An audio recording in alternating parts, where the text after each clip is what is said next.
Imagine waking up every morning, dragging yourself to work, and spending 8 hours a day pretending to be busy while secretly knowing your job contributes absolutely nothing of value to society. Sound familiar? You might be trapped in what anthropologist David Graeber calls a bullshit job. In 2013, Graeber sparked a global conversation with his provocative essay on the proliferation of meaningless work in modern economies. His ideas struck a nerve, resonating with millions who felt trapped in pointless positions. But how did we get here? How did our advanced, technologically driven society end up creating so many jobs that even the people doing them can't justify? In 1930, the renowned economist John Maynard Keynes made a bold prediction. He believed that by the early 21st century, technological advancements would lead to a 15-hour workweek for most people. Machines would handle the bulk of labor, freeing humans to pursue leisure and personal fulfillment. Fast forward to today, and Keynes' utopian vision seems laughably naive. Yes, we've seen massive leaps in automation and productivity. Yet instead of working less, many people find themselves trapped in jobs that feel utterly pointless. The robots were supposed to free us, so why are we still chained to our desks? Let's break down the fascinating and frustrating world of bullshit jobs, their origins, their impact, and what they reveal about the nature of work in the 21st century. Defining the bullshit job. So, what exactly is a bullshit job? Graeber defines it as a form of paid employment that is so completely pointless, unnecessary, or pernicious that even the employee cannot justify its existence even though, as part of the conditions of employment, the employee feels obliged to pretend that this is not the case. The key here is that it's not just boring or unpleasant work. A bullshit job is one where even the person doing it struggles to explain why it needs to exist at all. It's work that produces nothing of value, yet persists due to bizarre economic and social forces. Certainly. Let's delve deeper into the 5 types of bullshit jobs identified by David Graeber and explore their characteristics, examples, and implications. 1. Flunkies. Flunkies are employees whose roles exist primarily to make someone else look or feel important. These positions are often created to inflate the status or ego of higher-ups rather than to fulfill any genuine organizational need. This type of jobs includes a receptionist at offices that rarely receive visitors or phone calls, a personal assistants who have minimal actual responsibilities, doormen at buildings that don't require security, unnecessary administrative staff in academic departments. The proliferation of flunky positions often stems from what Graeber calls managerial feudalism. In this system, a manager's status is tied to the number of subordinates they oversee, incentivizing the creation of superfluous roles. Consider Sarah, a receptionist at a small tech startup. Her days consist of occasionally greeting the rare visitor and forwarding maybe 1 or 2 calls per day.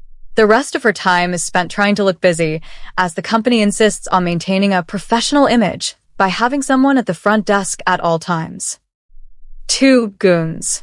Goons are employees in roles that involve aggression or manipulation, existing only because other people employ them. These jobs often have a competitive or adversarial element. This type of jobs includes telemarketers, corporate lawyers, public relations specialists, lobbyists, some aspects of financial services. The key characteristic of goon jobs is that they often involve convincing people to do things they wouldn't otherwise do or preventing them from doing things they want to do. Many people in these roles privately acknowledge that their work often has negative social value. Take Michael, a telemarketer selling questionable financial products.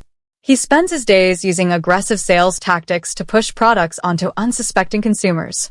Deep down, he knows his job contributes nothing positive to society and may even harm vulnerable individuals. 3. Duct tapers. Duct tapers are employees whose jobs exist only because of a glitch or fault in the organization. They're there to solve a problem that shouldn't exist in the first place. This type of jobs includes IT support staff fixing problems caused by poorly designed systems, employees who correct errors made by automated processes, workers who compensate for poor organizational communication. Duct taper jobs often arise from systemic inefficiencies that organizations are unwilling or unable to address at their root. Instead, they hire people to constantly patch over the symptoms. Imagine Lisa, an employee at a large corporation whose sole job is to reconcile data between two incompatible software systems. The company could invest in integrating these systems properly, but instead, they pay Lisa a full-time salary to manually transfer and check data every day. 4. Box tickers. Box tickers are employees hired to allow an organization to claim it's doing something that it's not actually doing. These roles often involve creating the appearance of activity without producing any real value. This type of jobs includes corporate compliance officers who create reports that no one reads, employees tasked with fulfilling arbitrary performance metrics, some roles in corporate social responsibility departments. Box ticker jobs frequently arise from regulatory requirements or public relations concerns. Organizations create these positions to demonstrate compliance or commitment to certain values, even if the actual impact is negligible. Consider Tom, a sustainability coordinator at a large corporation. His job involves producing glossy reports about the company's environmental initiatives, but he knows that most of these initiatives are superficial and that his reports have no real impact on the company's practices. 5. Taskmasters. Taskmasters are employees whose role is to assign work to others, often creating unnecessary work to justify their own positions. Graeber divides this category into two subtypes. Type 1. Unnecessary superiors who supervise people who don't need supervision. Type 2. Those who create entirely new bullshit tasks for others to do.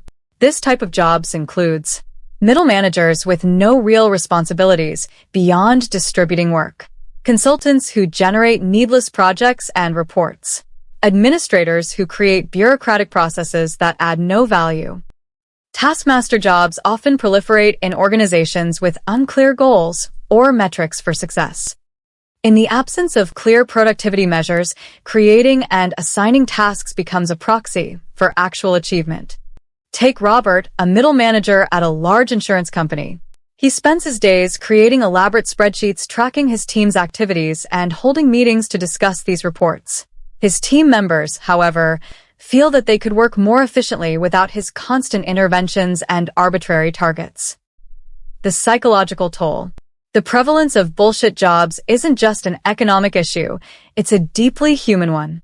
Graeber argues that the pointlessness of these roles inflicts a form of spiritual violence on workers. People are naturally driven to find meaning and purpose in their work. When that's impossible, it can lead to profound psychological distress. Think about it. How would you feel if you spent 40+ hours a week on tasks you knew were utterly meaningless? The cognitive dissonance of pretending your job matters while knowing it doesn't can be soul-crushing. It's no wonder that many people in bullshit jobs report higher rates of depression, anxiety, and other mental health issues. Here's where things get really interesting. You might assume that bullshit jobs are mainly a problem in bloated government bureaucracies. But Graeber argues that they're actually more prevalent in the private sector. This flies in the face of conventional economic wisdom, which holds that market forces should eliminate inefficiencies. So why do profit-driven companies tolerate and even create so many useless positions? Graeber points to several factors. 1. Managerial feudalism. In many large corporations, a manager's status and power are tied to the size of their team. This incentivizes the creation of unnecessary positions. 2. The efficiency trap. As companies become more efficient in some areas, like manufacturing, they often reinvest those savings into expanding less productive sectors, like administration. 3. The cult of busyness. Our culture equates being busy with being important. This leads to the creation of work for work's sake. 4. Automation anxiety. Some bullshit jobs may be created out of a misguided attempt to keep people employed in the face of automation. To truly understand the rise of bullshit jobs, we need to look at the broader historical context. The idea that work is virtuous and idleness is sinful has deep roots in Western culture, particularly in Protestant Christianity. This work ethic became intertwined with capitalism, creating a society where having a job, any job, is seen as morally superior to not working. But it wasn't always this way. In many pre-industrial societies, work was seen as a necessary evil, not a source of meaning or moral virtue. The ancient Greeks, for instance, viewed manual labor as beneath free citizens. The shift towards our current work-obsessed culture is a relatively recent phenomenon. The proliferation of bullshit jobs has profound political implications. Graeber, who is a key figure in the Occupy Wall Street movement, argues that meaningless work serves as a form of social control. A population exhausted by pointless labor has less time and energy for political engagement or rebellion. Moreover, the existence of so many unnecessary jobs challenges core assumptions about capitalism and labor markets. If the private sector is creating so many useless positions, can we really trust the market to allocate resources efficiently? As we look to the future, the question of bullshit jobs becomes even more pressing. Advances in artificial intelligence and automation threaten to eliminate many existing roles. But will this lead to a reduction in bullshit jobs, or will we simply create more to keep people employed? Some thinkers, including Graeber, argue for radical solutions like universal basic income. The idea is to decouple survival from work, allowing people to pursue meaningful activities without the pressure of a bullshit job. Others advocate for a shorter workweek or job-sharing programs. To bring this discussion down to earth, let's consider a few more real-world examples. Tom, a corporate lawyer, spends his days finding legal loopholes to help wealthy clients avoid taxes. He makes a six-figure salary, but feels his work actively harms society. 2. Maria, a social media strategist, knows her company's Twitter account has virtually no impact on sales or brand awareness. Yet she's expected to produce a constant stream of content and metrics. 3. John, a middle manager, realizes his team functions perfectly well without his input. He spends most of his time creating unnecessary reports and attending pointless meetings. These stories highlight the personal toll of bullshit jobs. They also raise uncomfortable questions about the structure of our economy and the nature of work itself. So where do we go from here? Addressing the issue of bullshit jobs will require a multifaceted approach. 1. Cultural shift. We need to challenge the idea that being busy equals being valuable. This means rethinking our attitudes towards work and leisure. 2. Economic reforms. Policies like shorter workweeks or universal basic income could help reduce the pressure to create unnecessary jobs. 3. Corporate responsibility. Companies need to critically examine their organizational structures and eliminate truly pointless positions. 4. Education. We should prepare people for a future where traditional full-time employment may not be the norm. 5. Individual action. Those trapped in bullshit jobs might consider hacking their roles to add meaning or taking the leap into more fulfilling work. The rise of bullshit jobs is more than an economic curiosity. It's a scathing indictment of our current socio-economic system. It reveals deep contradictions in how we think about work, value, and human potential. As we stand on the brink of further technological disruption, we have a choice. We can continue down the path of creating more pointless work to keep people busy, or we can reimagine the role of work in society. The latter path is challenging, but it offers the potential for a world where people are free to pursue truly meaningful and fulfilling activities. The conversation about bullshit jobs forces us to confront uncomfortable truths about our economy and our values. But it also opens up exciting possibilities for a future where work enhances human flourishing rather than stifling it. As we move forward, we must ask ourselves, what kind of world do we want to build? One filled with meaningless busywork, or one where every person has the opportunity to contribute something valuable? The choice is ours.